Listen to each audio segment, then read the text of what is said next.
അസ്സലാമു അലൈക്കും വറഹ്മത്തുള്ളാഹി വബറകാതുഹു. അബൂ ഹുറൈറ റളിയല്ലാഹു അൻഹുവിൽ നിന്ന് നിവേദനം ചെയ്ത ഒരു ഹദീസിൽ കാണാം, തിരുനബി സല്ലല്ലാഹു അലൈഹി വസല്ലമ തങ്ങൾ പറഞ്ഞു, മൻ സബറ അലാ അവാരിൽ മദീനത്തി വഹർറഹ കുന്തു ലഹു യൗമൽ ഖിയാമത്തി ഷഫീഅൻ ഷഹീദ. തിരുനബി സല്ലല്ലാഹു അലൈഹി വസല്ലമ തങ്ങൾ പറഞ്ഞു, ഒരാൾ മദീനയിലെ ദാഹവും ചൂടും ക്ഷമിച്ചാൽ അന്ത്യനാളിൽ ഞാനവന് സാക്ഷി നിൽക്കുകയും ശുപാർശ ചെയ്യുകയും ചെയ്യുമെന്ന് നബി സല്ലല്ലാഹു അലൈഹി വസല്ലമ തങ്ങൾ ഈ ഹദീസിലൂടെ നമ്മെ പഠിപ്പിക്കുകയാണ്.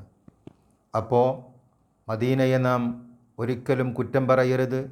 മദീനയിലുള്ള ചൂടും അവിടുത്തെ ദാഹവും അതൊക്കെ ക്ഷമിച്ചാൽ നമുക്ക് പുണ്യമുണ്ട് എന്ന് മാത്രമല്ല, മഹ്ശറയിൽ ഹബീബായ നബി സല്ലല്ലാഹു അലൈഹി വസല്ലമ തങ്ങൾ നമുക്ക് സാക്ഷി നിൽക്കുകയും അവിടുത്തെ ശുപാർശ ലഭിക്കാൻ അത് കാരണമാകുമെന്നും ഈ ഹദീസിൽ നിന്ന് നമുക്ക് മനസ്സിലാക്കാം.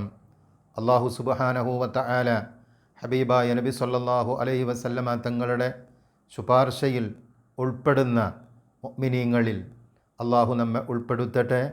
മദീനയെയും ഹബീബായ നബി സല്ലല്ലാഹു അലൈഹി വസല്ലമ തങ്ങളെയും സ്നേഹിക്കുന്ന യഥാർത്ഥ മുഹിബ്ബീങ്ങളിൽ അള്ളാഹു നമ്മെ ഒരുമിച്ച് കൂട്ടട്ടെ, അനുഗ്രഹിക്കുമാറാകട്ടെ. ആമീൻ യാ റബ്ബൽ ആലമീൻ. അസ്സലാമു അലൈക്കും വറഹ്മത്തുള്ളാഹി വബറകാതുഹു.